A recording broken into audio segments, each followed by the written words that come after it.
Sebelum kita mulai, yang tersembunyi tolong diperlihatkan. Yang wajah-wajah yang tersembunyi di balik tiang harap menampakkan diri. Ya, biar saya tidak kesulitan menengok. Ya, biar nampak mana sih nyementum dulu. Masih ada yang belum nampak? Sini masih lapang di sini, depan ini. Masya Allah. Kata Ahmad, jangan cari wirid orang tua-tuanya. Awak mudah-mudahan ya. Yang jauh-jauh itu visit orang tua-tua kampung biasanya. Tapi bismillah wassalatu wassalamu ala rasulillah wa ala alihi wa sahbihi wa man walah wa ba'd. Para ikhwah dan akhwat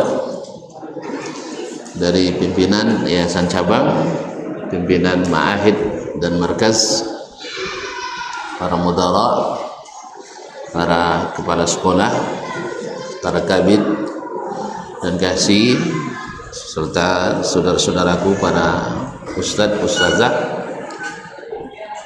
para guru, karyawan, serta seluruh keluarga besar Yayasan Lajnah Khairiyah Musyarakah Cabang Bangkinang.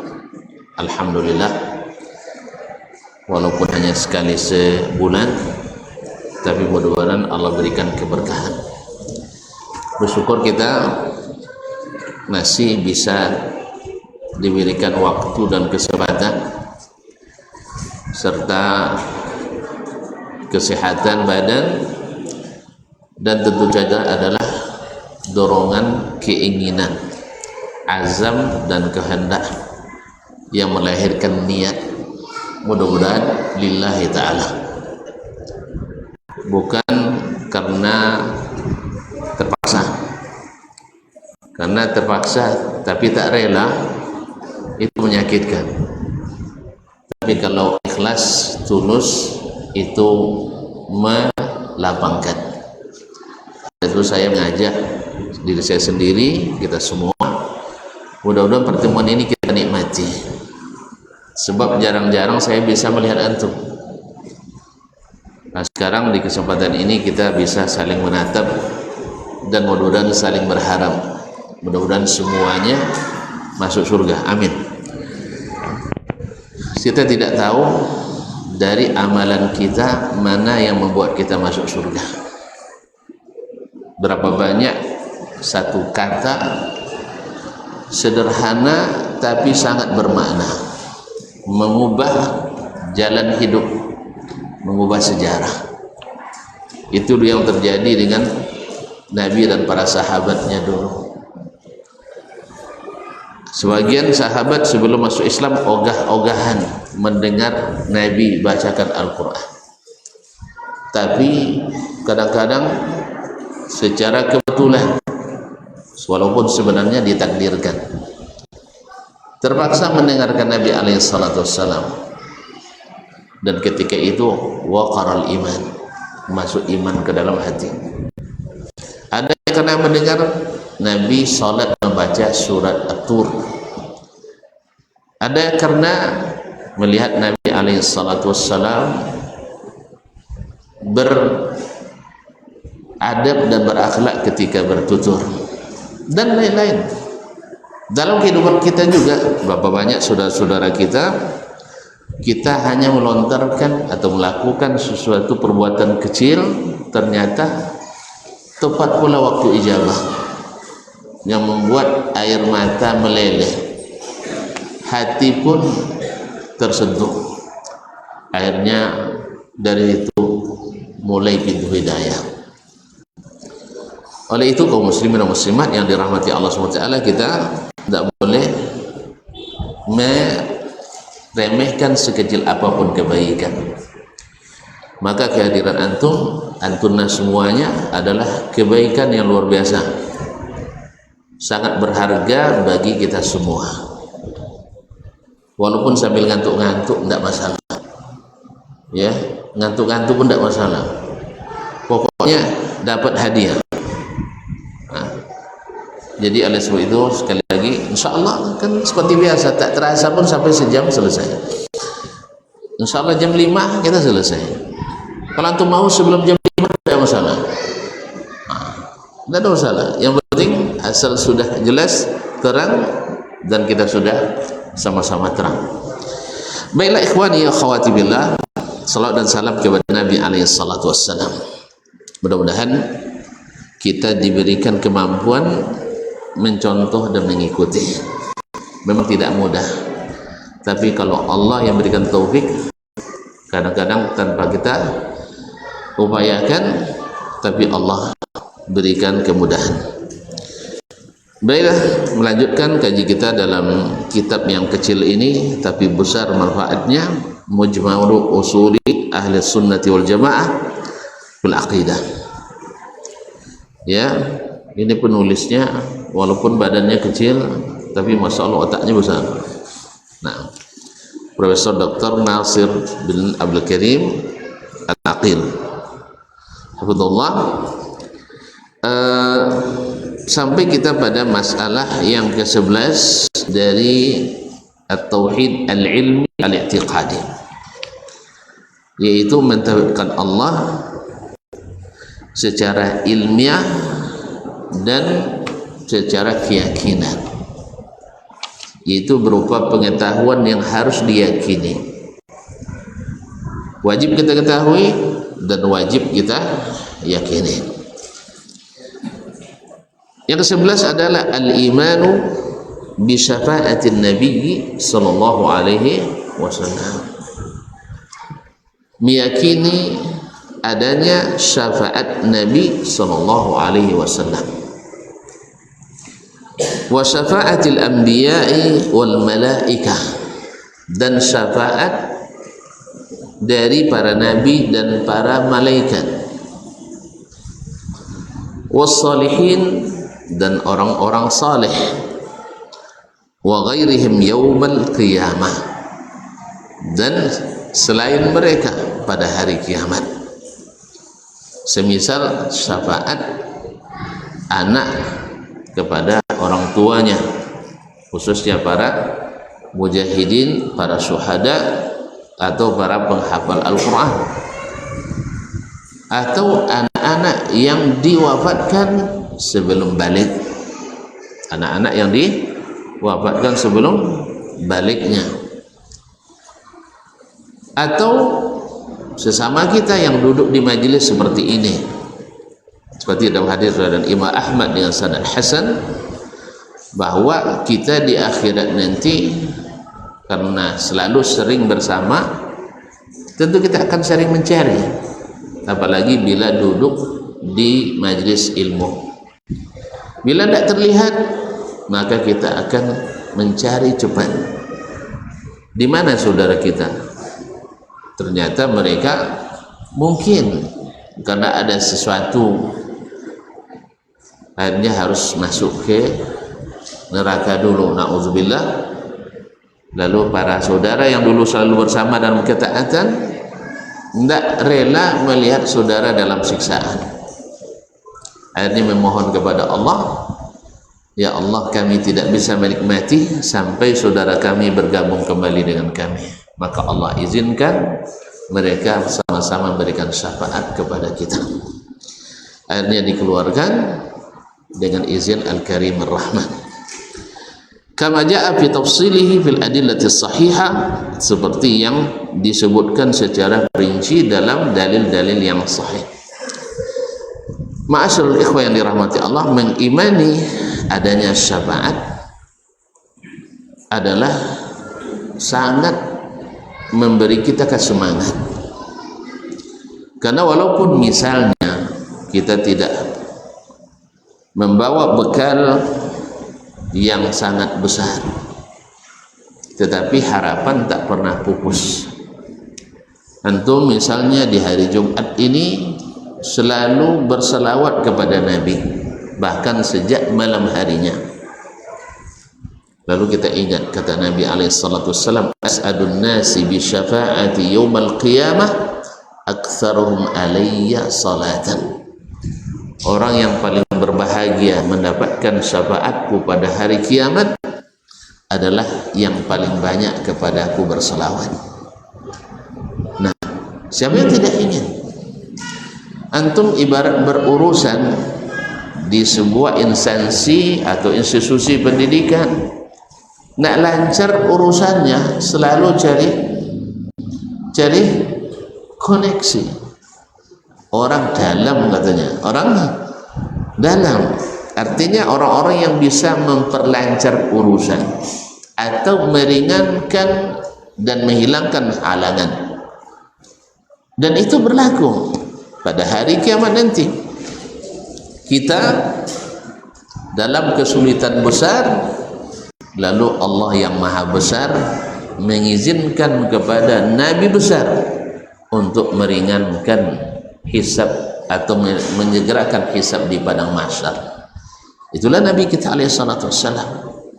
Misalnya kita harus menunggu sekian lama lagi, tapi dengan izin ilahi dipercepat hisabnya. Bayangkan oleh tuan-tuan dan puan, saudara dan saudari sekalian, satu hari kita berdiri di padang mahsyar sama dengan 50.000 tahun dalam hitungan. Sehari tidak ada malamnya, semuanya siang, matahari 2 mil dari kepala. Kita berdiri tanpa berpakaian. Subhanallah, na'udzubillah. Nah, 50.000 tahun lamanya satu hari itu. Bayangkan kita antri saja, ini antri, ini mau gajinya, ini mau jatah, kadang bagi sembako, lama sekali terasa. Kadang masyarakat kasih sambutan, dek lama ya golenya. Sudah itu ketua lo bolehnya, ya kan? Sudah itu ketua apa? Panitia. Padahal tidak sampai 2 jam, sah? Tapi dah mulai manyang-manyang, copeklah baginya. Ini bayangkan 50.000 tahun. Makanya ketika kita ada keyakinan bahwa nanti di sana Sayyidul Walad dan Nabi kita alaihi salatu wassalam akan memberikan syafaat kepada kita, menyegerakan hisab. Akhirnya apa? Kita bersemangat untuk senantiasa mengikuti Nabi alaihi salatu wassalam dan mengucapkan selalu salawat dan salam kepadanya.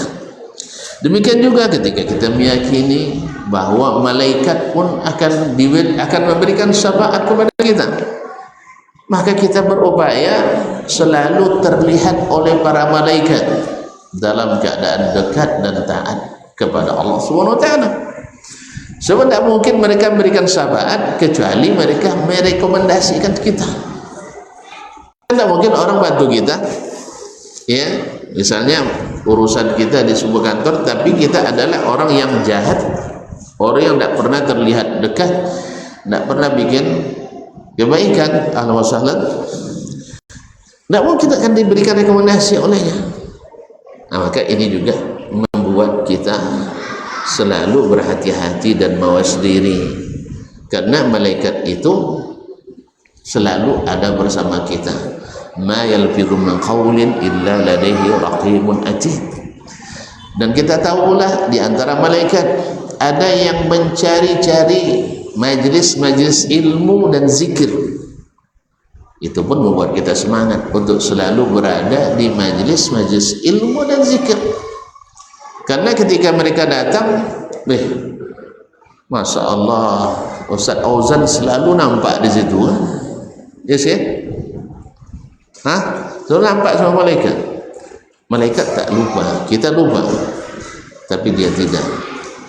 Kalau sempat di akhirat kita memerlukan syafaat, maka ada peluang malaikat pun ikut memberikan syafaat kepada kita.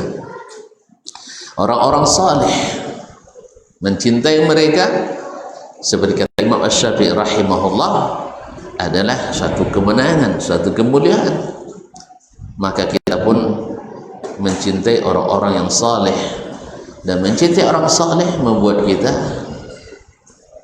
kita ingin mendekat kepadanya dan dekat dengan orang saleh. Seperti kata Nabi alaihi salatu wassalam, adalah ibarat mendekati penjual minyak wangi. Penjual minyak wangi, kalaupun kita tidak diberi, atau tidak dihadiahi, minimal kita mendapatkan baun yang wangi, baun yang menyenangkan. Tapi kalau seandainya kita berteman dengan yang buruk, maka seperti orang pekerja besi, kalau tidak membakar pakaian kita dapat bau yang tidak sedap. Akhirnya kita pun mencintai orang-orang saleh. Fa inna hubbal kirami falahu, mencintai nuhibbus salihin wa lasna minhum wa arju bi hubbiha an anala syafa'ah. Seperti kata Imam Asy-Syafi'i rahimahullah, kita mencintai orang-orang saleh walaupun kita tidak saleh. Kenapa? Mudah-mudahan dengan mencintai mereka kita diizinkan mendapatkan syafaat di akhirat nanti. Ini banyak hikmah mengimani adanya syafaat tadi. Tadi saya katakan, tuan-tuan mohon maaf ya, dalam hal yang sekecil-kecilnya, ketika kita pulang ke rumah orang tua, kalau kita takut kena marah, tapi ada di sana yang akan memberikan syafaat pada kita, tentu akan lebih tenang kita untuk pulang. Ingat masa kecil dulu, kalau terlambat pulang pasti kena marah bu ya. Tapi kalau terkadang omak pasti membela, antu pulang agak semangat. Tapi kalau sempat amak pembohongi jual, nini pembohongi jual, ayah pelocui jual, tetangga pun tukar badu, itu tak semangat. Tapi ketika kita pulang nanti, alhamdulillah, ketika kita masya Allah dengan malaikat kita akrab, dengan Nabi kita bersemangat mengikuti, orang-orang saleh kita dekati dan kita cintai, anak-anak kita jadikan anak-anak yang saleh, yang senantiasa membaca Al-Quran, membaca hadis dan menghafalkannya, mengamalkannya. Fa subhanallah, ketika kita pulang ke akhirat, kita punya rasa percaya diri pasti lebih dari orang-orang yang sama sekali dengan malaikat jauh, dengan para nabi juga jauh, dengan orang-orang soleh juga tidak ada hubungan, dan seterusnya. Makanya ketika kita akan ngurus izin Ustaz ya, tapi cici siapa yang kenal di kepala dinas? Siapa yang kenal dengan kepala dinas? Atau boleh bertelepon deh, ternyata syafaat di akhirat itu lebih daripada itu kita harapkan.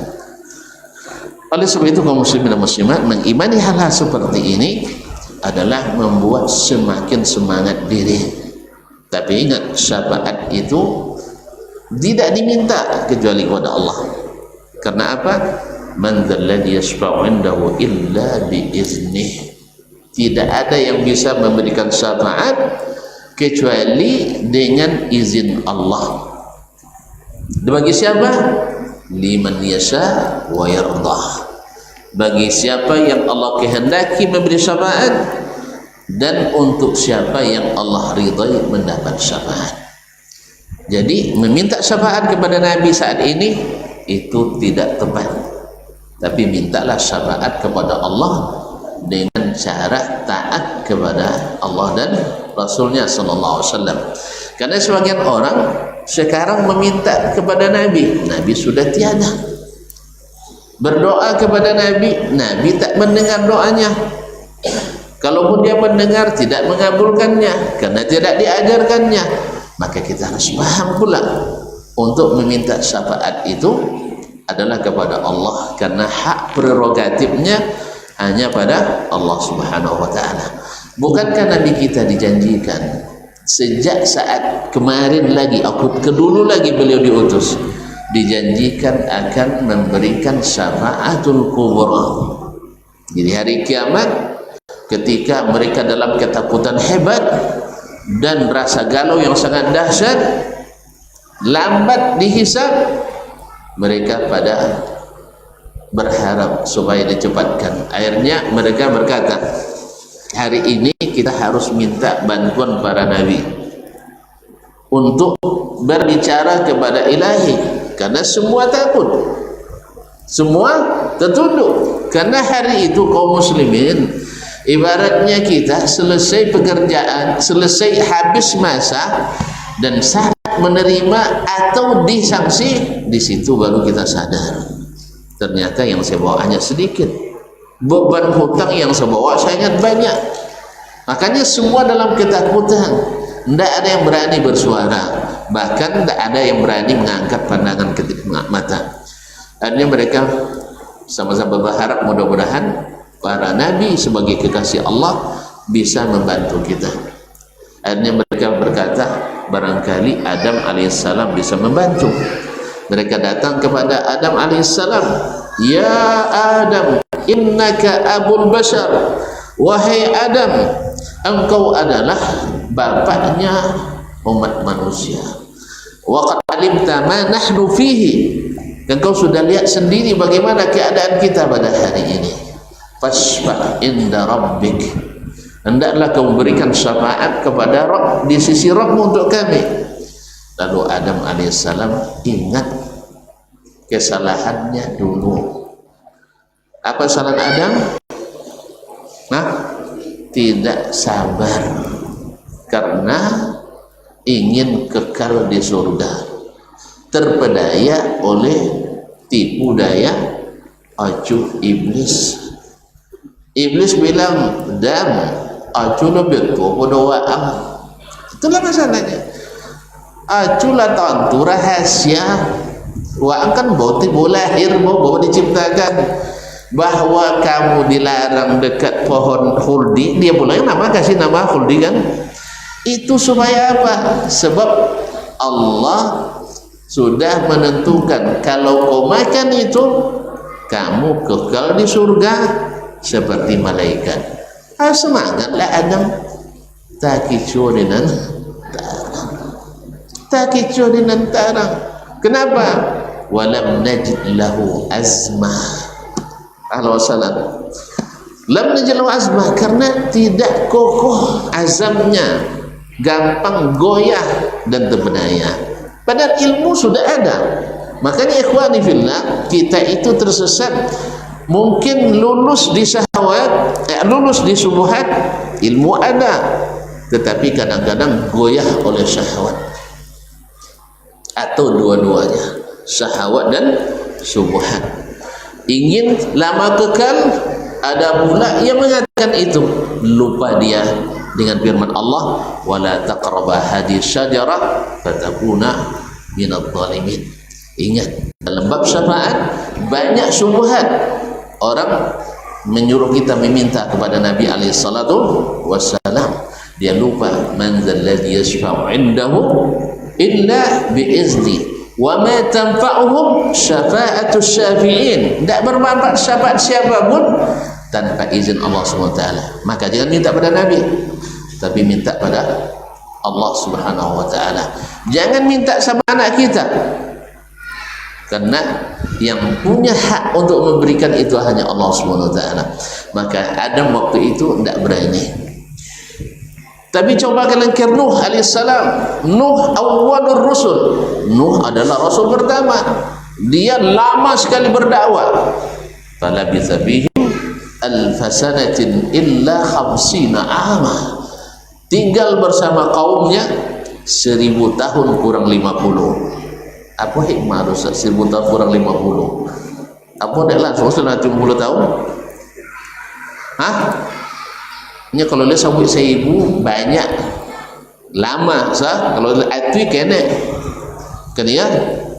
Makanya awak, kalau awak nyawit nang sabut dulu kan 1 juta satui 50.000. Kalau sabut 150.000 1 juta kena bunyi. Tapi kalau sabut juta godang. Kaum muslimin dan muslimat dirahmati Allah SWT, Nuh alaihissalam pun merasa malu, merasa tidak sanggup. Allah hari ini murka dengan semurka-murkanya, dan tidak akan murka seperti ini setelah ini, dan tidak pernah murka seperti ini sebelumnya. Tapi pergilah kalian kepada Ibrahim. Oh, kenapa? Khalilur Rahman, Abul Anbiya, bapaknya para nabi, kekasih dekat Allah. Ibrahim pun beralasan karena dia pernah melakukan menurutnya kesalahan, terpaksa berbohong. Bohongnya adalah bohong yang dihalalkan. Ketika dia katakan, ditanya oleh Raja Mesir tentang siapa yang bersamanya, dia bilang ukhti. Sebab kalau disebut istrinya direbut oleh Raja Zalim itu, akhirnya dia bilang saudariku. Kalau mereka tahu orang Arab kalau bilang saudari, dia siap untuk membelanya sampai mati. Maka akhirnya, padahal Ibrahim maksudnya ukhti fiddin, saudaraku, saudari perempuanku seagama. Dia tidak salah, tapi dia merasa itu satu kesalahan. Ibrahim alaihissalam pun bilang, pergilah kalian kepada Musa. Musa pun beralasan pergi ke Isa. Isa pun beralasan, akhirnya pergilah kalian ke Muhammad sallallahu alaihi wasallam. Nabi alaihissalatu wassalam memang dijanjikan, tapi SKB, syarat dan ketentuan berlaku. Jadi bukan bebas saja, ya Allah kasih syafaat, tidak. Adalah ini bagian, karena para nabi dulu sudah menggunakan doa-doanya yang mustajab dan sudah dipakai di dunia, dan saya simpan untuk jadi syafaat bagi aku di hari kiamat. Adalah ini untuk saya. Apa yang dia lakukan? Fazahaban Nabi sallallahu alaihi wasallam ilal arsh fazajada tahtal arsh. Nabi mendatangi arsy dan bersujud di bawah arsy. Arsy besar apa kecilnya? Hah? Besar apa kecil? Besar sekali. Makhluk Allah yang paling besar adalah arsy. Nabi lalu sujud di bawah arsy. Kenapa sujudnya di bawah arsy? Karena Allah di atas arsy. Gitu aja kok repot. Nah, ini yang susah diimani oleh orang-orang yang peragu, yang tidak mengandalkan wahyu, tapi mengandalkan pikiran dan perasaan. Akhirnya mereka, saya tidak ingin mengulang kembali, kemarin sudah saya buktikan, ada sesuatu di atas sesuatu, tidak membutuhkan yang di bawahnya. Kalau kalian katakan bertempat, sudah kita jelaskan juga, ada sesuatu di sesuatu, tidak menempati sesuatu. Kalau dikatakan mesti berjisim, sudah kita jelaskan pula berapa banyak hal yang eksis dan wujud tetapi tidak berbatang tubuh makhluk. Berarti kalau lari dari menyerupai Allah berjisim, dia kena juga menyerupai makhluk yang tidak berjisim. Dari yang tidak bertempat, dari yang bertempat ada juga makhluk yang tidak bertempat. Maka mentauhidkan Allah, berakidah dengan pikiran seperti orang kehilangan pikiran. Maka berakidahlah dengan ilmu yang Allah turunkan dan Nabi sallallahu alaihi wasallam ajarkan. Lalu Nabi alaihi salatu wasallam sujud lama memuji dan memuja Allah dengan puji-pujian yang belum pernah dibacanya di dunia. Itulah makna dari doa Nabi alaihi salatu wasallam dalam solat malamnya. Apa doanya Ustaz? As'aluka bi kulli ismin huwa lak. Aku memohon kepadamu dengan semua nama milikmu. Sammaita bihi nafsak, yang engkau sebutkan namamu dengan nama itu. Au anzalta fi kitabik, atau engkau turunkan dalam kitabmu. Au 'allamta ahadan min khalqik, atau kau ajarkan kepada salah seorang dari hamba-mu, itu Rasulullah sallallahu alaihi wasallam. Au ista'tharta fi ilmil ghaibi indak, atau yang masih kau simpan dalam ilmu gaibmu. Nah, saat itu diajarkan kepada Nabi sallallahu alaihi wasallam mahamida lam ya'lamha atau lam yahmadillah biha qabl. Lalu dipuji-puji, akhirnya Allah katakan, ya Muhammad irfa' ra'sak, ya Muhammad silakan bangkit. Lama Nabi bersujud. Ini proses yang harus dilalui oleh Nabi alaihissalam sampai Allah ridha kepadanya, lalu Allah izinkan dia memberikan syafaat. Jadi bukan langsung aja Nabi beri syafaat, tidak.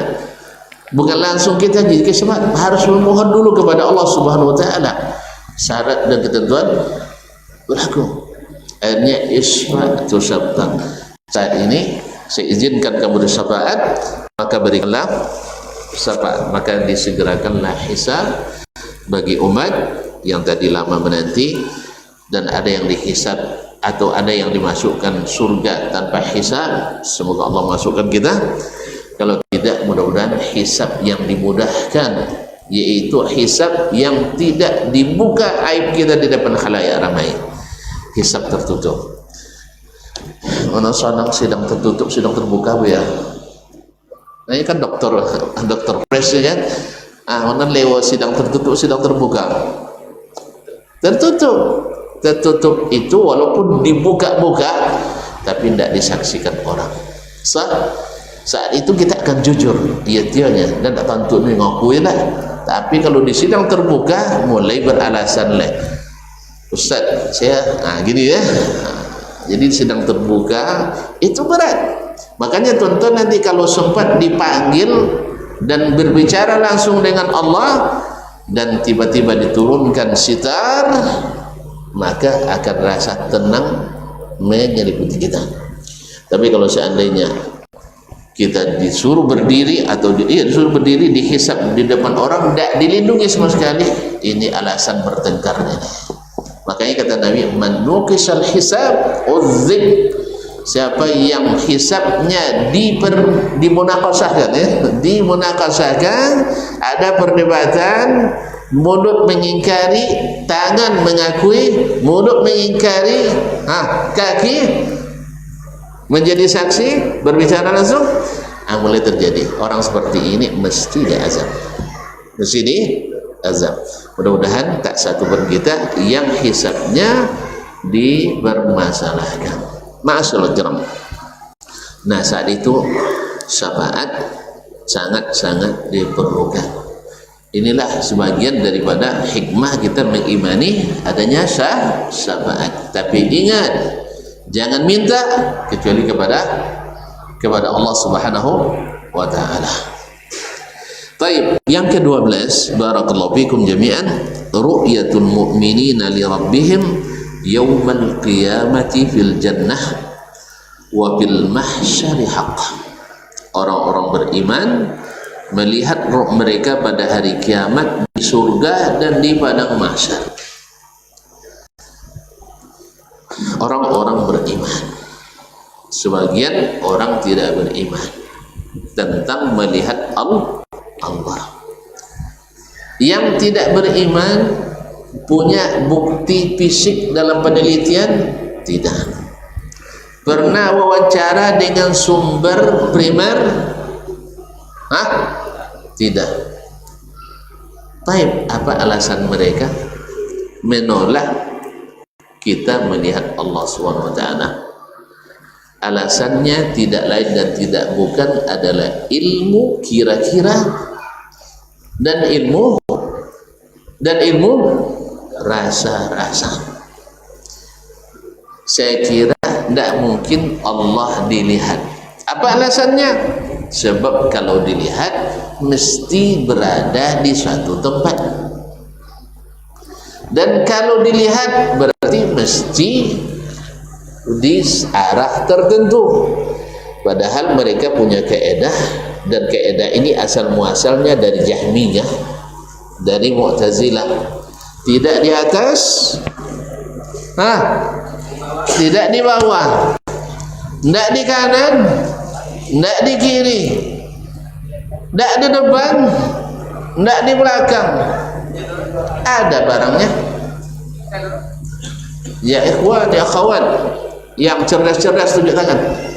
Yang juara umum terus, ayo tunjuk tangan. Tidak di atas, tidak di bawah, tidak di kanan, tidak di kiri, tidak di depan, tidak di belakang. Apa yang terpelong sudah? Ada barangnya? Tidak ada. Tidak di luar, tidak pula di dalam. Tambahan Syekh. Tidak di luar alam, tidak di dalam alam. Tuh di mana? alasan semua keyakinan ini, mana alasannya?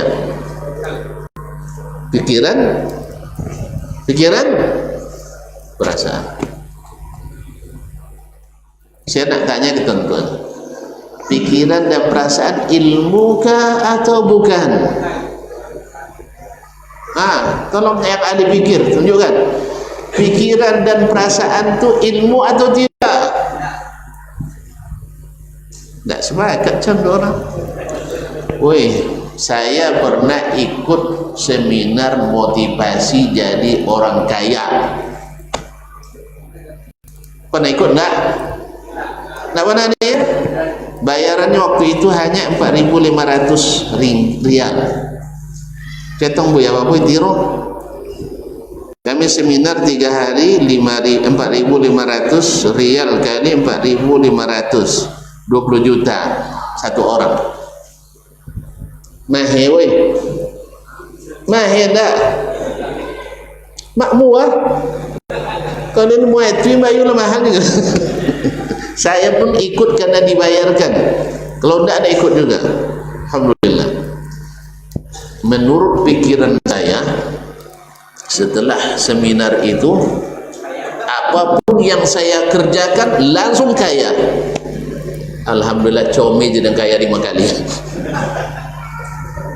Dah, perasaan saya ketika mengerjakan sesuatu usaha akan kaya, ternyata hanya rasa dan kira. Oleh sebab itu perasaan dan perkiraan bukan ilmu, hanya khayalan. Kapan dia jadi ilmu? Setelah terjadi.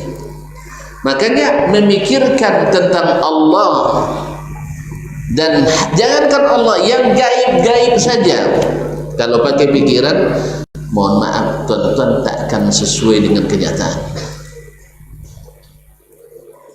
Jelas? Weh, jawablah, nanti lambat kita. Jelas? Itulah. Gitu aja kok repot. Antum berpikir tentang langit, sah? Ada yang berpikir langit itu tidak ada fisiknya, yang ada adalah batas pandangan manusia. Lalu saya tanya, batas pandangan manusia berapa kilo? Tergantung objek yang dilihat. Kalau bintang yang dilihat jauh, kalau matahari yang dilihat jauh, tapi kalau dasman yang dilihat dekat. Berarti antum sudah pernah tak naik ke atas? Kan tidak pernah. Mereka mengatakan Sidratul Muntaha bukan tempat. Jadi ketika bahas Isra Mi'raj, Sidratul Muntaha itu bukan tempat, tapi adalah puncak pemikiran tertinggi. Masya Allah. Mana dapat dia? Hayalan. Pernah ke atas? Ponanya kata enggak. Yang pernah ke atas, yang mengalami adalah Nabi alaihi salatu wassalam. Apa kata beliau? Sidratul Muntaha itu, as-sidru, tahu sidr? Bidara, pohon bidara. Tahu pohon bidara? Tonton cendana aja tahu bidara, enggak tahu. Cendana tahu, bidara enggak tahu. Baik, bidara itu kata Nabi SAW, daunnya lebar-lebar seperti ka'adzanil fiyalah, seperti telinga gajah. Pernah tonton nengok pohon bidara daunnya sebesar telinga gajah? Yang ada sebesar ini kan? Kecil-kecil daun bidara itu. Tapi Sidratul Muntaha daunnya seperti telinga gajah. Kecil apa besar? Besar. Terus buahnya, buah si bidara sebesar apa tuan-tuan tengok? Tak tahu juga ya. Nah, kata Nabi, kal qilal. Apa itu qilal mana Ustaz? Jamak kullah ya. Jamak kullah. Kulah itu tahu 2 kulah air. Itu kulah kendi besar. Tuh mana yang tuan-tuan benarkan? Cuacu yang tak pernah ke atas? Yang hanya dengan pikiran, atau Nabi yang menyaksikan langsung? Dari semua sisi saya percaya pada Nabi. Apa sebab? Nabi tak pernah dusta. Cuacu ko duto jo kan ya? Nabi super cerdas, manusia paling cerdas. Inyol contoh dia. Tidak bisa kita kaum muslimin muslimat. Naam kaum muslimin dan muslimat kalau dia bilang langit tak berwujud, tak berfisik, dia tidak pernah ke langit. Tapi yang pernah ke langit Nabi sallallahu alaihi wasallam. Apa kata Nabi ketika di Mi'raj itu? Sampai kami ke langit pertama, lalu Jibril qara al-bab, Jibril mengetuk pintu. Berarti tidak sampai lonceng ketiga, tidak ya? Nah, Jibril mengetuk pintu. Kalau berpintu ada fisiknya, ada. Lalu ada yang ngomong, penjaganya, man bil bab atau man qara al bab. Qala Jibril, man ma'ak, siapa bersamamu? Qala Muhammad, aqad bu'itha ilaihi, sudah disuruh datang? Qala na'am bu'itha ilaihi. Faputihal bab, tahu dibukakan pintu. Berarti ada fisiknya? Ada. Tuh tadi bilang tidak ada, hanya batas pandangan. La ilaha illallah. Makanya ini bukti yang namanya pikiran, yang namanya perasaan bukan ilmu. Makanya filsafat sebenarnya bukan ilmu. So, buktinya manusia paling jahil tentang agama adalah bapak filsafat dunia. Siapa bapak filsafat dunia?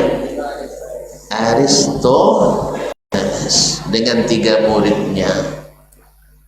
Ya, nan guru mati nenau, nan murid mati gilo. Tak boleh tuan-tuan? Tak boleh. Mohon maaf, baca sejarah mereka. Aristoteles penemu faktor X. Apa nama faktor X? Nak tentu sendiri. Kalau bosok mayat di lungkam atau dia apa? Disomak tanpa identitas, apa nama? Mr. X. Tak tentu dah. Kalau tak tentu selesai urusan. Tak. Itulah kata Aristoteles. Bumi ini, alam raya ini ada pencipta. Siapa penciptanya? Siapa penciptanya? Faktor X. Kalau ada orang menyatakan asyhadu an la ilaha illa X, Islam dah? Masuk surga dah? Jawablah. Masuk dah? Dah. Nah, itu pula cara berpikir yang ditiru oleh sebagian kaum muslimin, para penganut ilmu akidah filsafat. Itulah makanya baya ayak ceritanya. Itulah makanya akidahnya baya ayak. Ada Al-Quran bilang, oh tidak bisa lagi, tidak masuk pikiran dah. Nya pikiran haji sampai pula. Tak masuk akal. Iyalah, akal antum banyak semaknya, semak subuhan. Kok di pikiran sahabat masuk, di pikiran Abu Bakar masuk, pikiran Umar masuk, bagi pikiran Dasman masuk, pas antum tak masuk. Ayo kita bongkar dulu, dibersihkan dulu sampah-sampah subuhan itu. Ya kalau cadik-cadik asal cadik juga kena biaya, cadik wajah dah. Alah doktor wajah sabu juga enggak leh. Masa tuan-tuan tak doktor, cadik ini doktor dah. Dasar dah. Ada dokter bongak? Ada dokter bongak? Lain, sampai kami nyambil. Oi, saya nyambil S1 lepas ni yang tuan-tuan, boleh nyambil S3 tak ada bohongan. Tidak berilmu mungkin, tidak tahu mungkin. Kalau bohongan enggak, bohongnya Usman enggak. Dan kalau memang kat doktor bohongan ya, jangan sekadangnya nak awak lah. Tutup Usaimin, tutup Fauzan, ambil bohongan saja. Tak ada doktor yang bohongan. Cuman barangkali tidak berilmu. Makanya kita harus menghidupkan ilmu, bukan hanya menghidupkan pemikiran. Itu tidak berpikir kita, mustahil ilmu tanpa berpikir. Tapi berpikir bisa tidak berilmu. Jelas. Makanya ulama semuanya cerdas, tapi tidak semua yang cerdas ulang kembali. Semua ulama cerdas, tapi tidak semua cerdas ulama. Mohon banyak yang cerdas atau yang berilmu. Nah, mulai ragu. Di antara kita sekarang berapa orang ulama? Nggak ada ya? Nggak ada. Tapi yang cerdas? Dia sodok. Semuanya cerdas. Yang ulama nggak ada. Kamu yang nggak ada?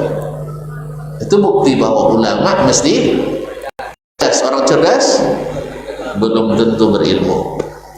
Nah, kapan berilmu? Bukan dengan berpikir, bukan dengan menghayal, tapi dengan duduk di majelis-majelis ilmu. Dulu guru kami bilang, seperti dulu Imam Abu Hanifah bilang pada muridnya Abu Yusuf, kamu mesti sabar duduk di situ ya, sampai saya mati dulu. Sebab kalau kau tidak sabar, tidak duduk di sini. Dicoba deh Abu Yusuf duduk, guru pun masih duit. Nah, kena kojong deh guru cia.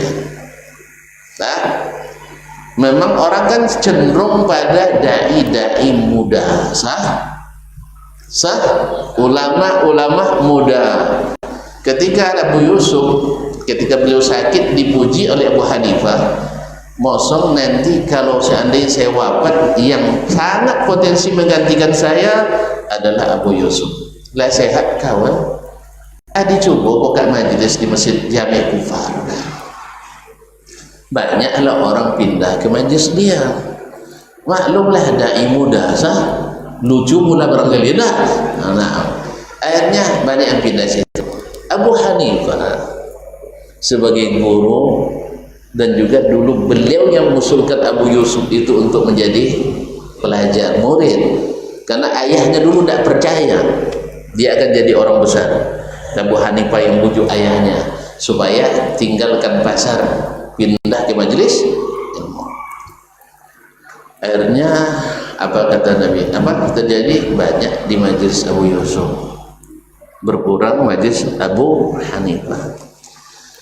Guru walaupun bagaimanapun ada juga masuk kan itu udah naiknya alun dan mat beti lah baganti ni tu tak ada jago perasaan guru makanya guru kan wangi ke awak tadi bawa timur lah ganti tapi awak ada. Jadi kaum muslimin muslimah, akhirnya diujilah Abu Yusuf oleh Abu Hanifah rahimahullah. Dikirim seorang murid yang cerdas yang ke majelisnya, tanya dia suatu pertanyaan. Kalau dijawab iya, sabuin salah. Kalau sabuin enggak, sabuin juga salah. Apa pertanyaannya? Ada seorang penjahit didatangi seorang pelanggan, bawa pakaian bahannya bahan bagus.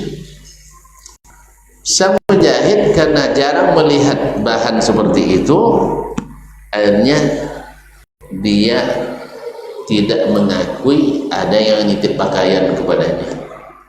Janji misal sebulan selesai, pas datang sebulan dia mengingkari. Tidak ada Anda membawa pakaian. Akhirnya terjadi kasusnya, diangkat sampai ke polisi. Akhirnya ditemukanlah kain itu. Setelah ditemukan ternyata sudah jadi jubah.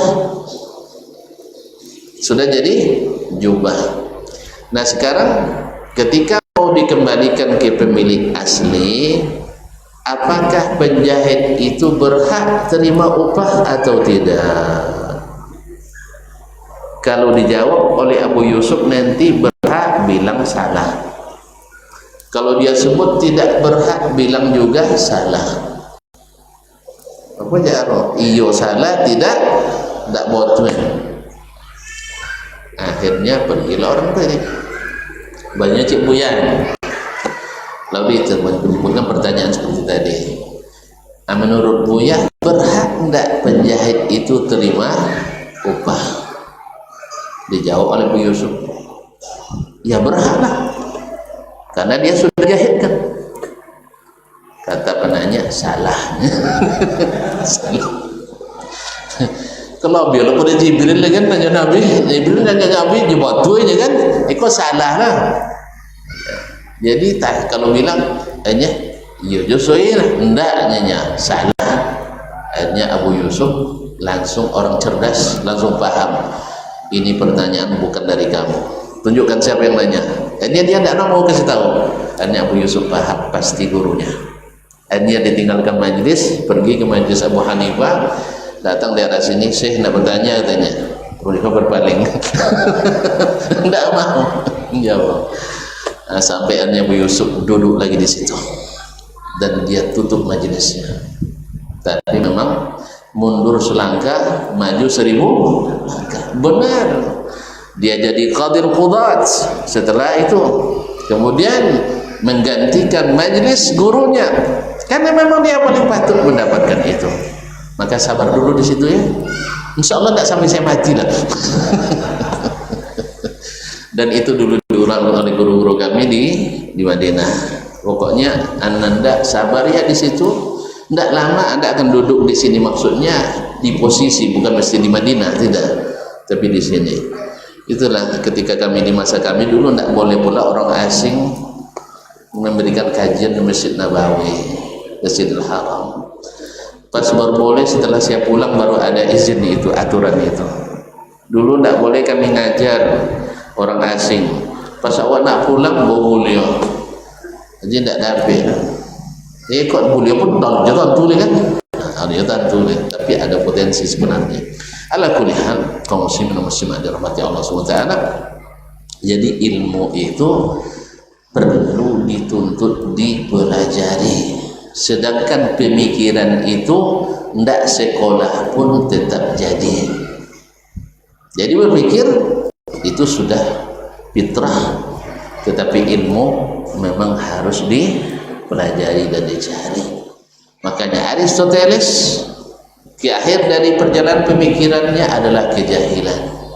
Maka yang mengikut manhaj mereka dalam berakidah pasti ujungnya juga kejahilan. Makanya kita tahu Allah akan dilihat, tidak bisa dengan pikiran. Sebab kalau pikiran jadilah tidak di atas, tidak di bawah, tidak di kanan, tidak di kiri, tidak di depan, tidak di belakang, tidak di luar, tidak di dalam alam. Terus di mana? Lalu dikasih tahu sama Allah di atas aras. Tidak boleh juga. Sebab kalau di atas aras butuh pada yang di bawah. La ilaha illallah. Allah tidak boleh bertempat katanya. Antum boleh bertempat, Allah kok dilarang? Bukankah Allah fa'alun lima yurid? Bukankah kalau tidak di atas, tidak di bawah, tidak di tengah, tidak di kanan, tidak di kiri, tidak di depan, tidak belakang, ada barangnya? Ada enggak? Coba pikiran yang sehat ada enggak? Enggak di luar, enggak di dalam, ada? Nah, ini pikiran manusia, bukan wahyu yang Allah turunkan dan bukan pula hadis yang Nabi ajarkan. Akhirnya tersesat jalan. Cuman masalahnya orang sesat tak pernah sadar dia tersesat. Justru kadang-kadang menyesatkan orang lain, kecuali sesama sesat.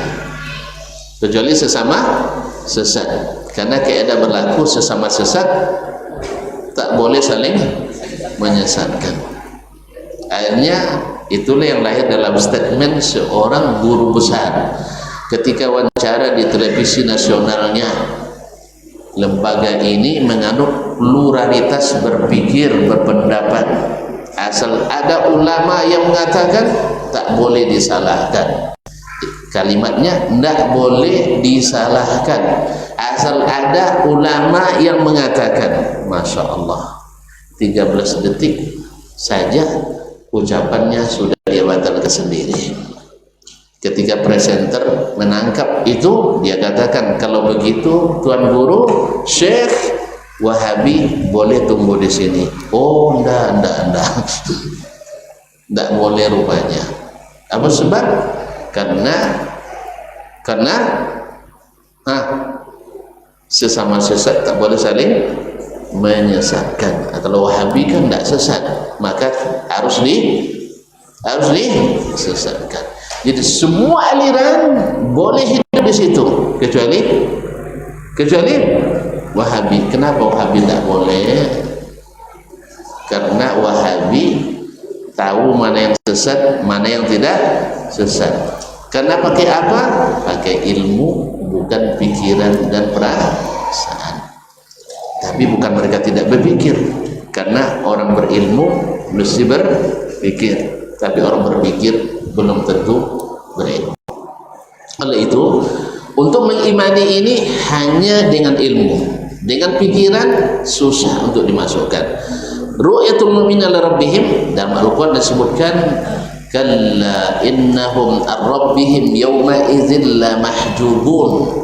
Ingat, orang-orang kafir pada hari itu akan terhijab dari melihat Tuhan mereka. Dan sebaliknya, wujuhun yawma idzin nadhirah ila rabbiha nadhirah. Wajah-wajah hari itu berseri-seri karena melihat Rabbnya. Dalam hadis Nabi disebutkan, setelah ahlul jannah masuk jannah, setelah ahlun nar masuk an-nar, gak ada lagi yang keluar dari sini, gak ada lagi yang masuk ke sini. Lalu Allah SWT memanggil penduduk surga, ya ahlul jannah, wahai penduduk surga, mau tak kalian aku berikan nikmat yang lebih besar dari surga? Mereka heran, ada lagi nikmat yang lebih besar dari surga? Hah?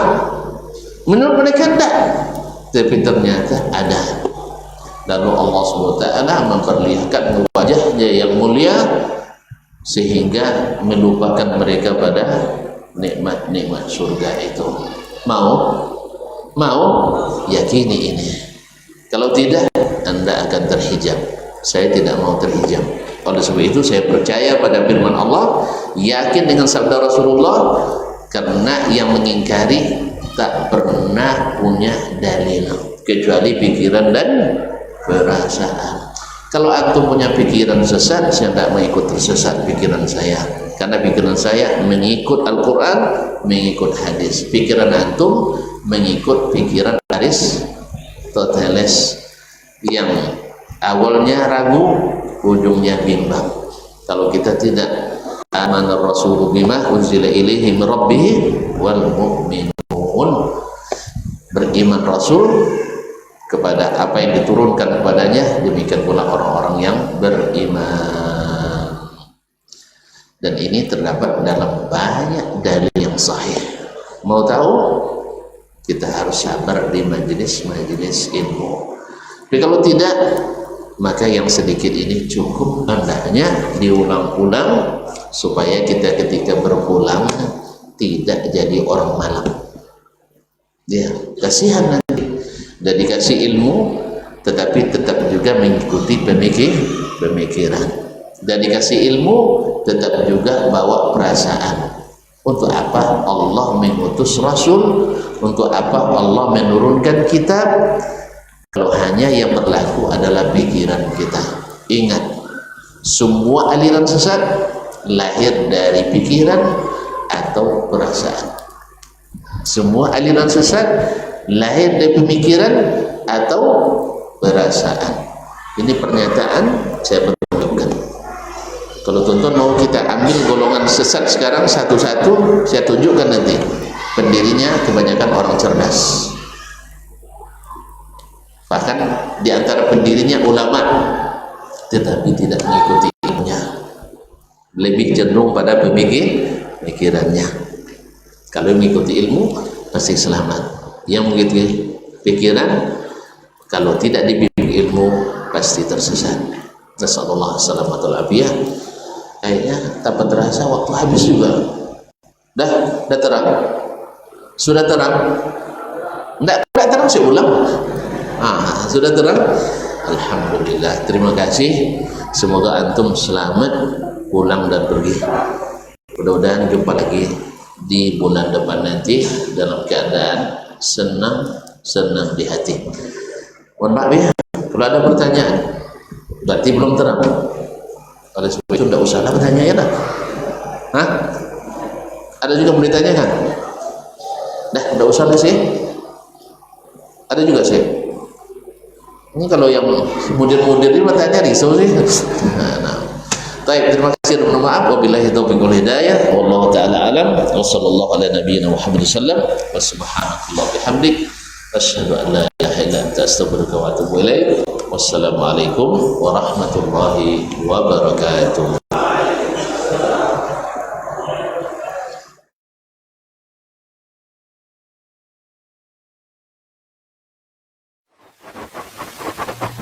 Barometer amal kita saleh tak salehnya di salat kita. Bila salat kita ikhlas dan sesuai dengan sunnah Nabi SAW, maka insya Allah amalan yang lain. Ini aktivitas ini membantu saya di akhirat atau akan menyulitkan saya di akhirat? Kalau seandainya perbuatan itu ternyata akan menyulitkan kita di akhirat kelak, tinggalkan perbuatan itu. Anta ni'mal jund. Kamu adalah sebaik-baik prajurit. Coba lihat. Kamu adalah sebaik-baik prajurit. Maka tujuannya adalah menghancurkan kehidupan rumah tangga.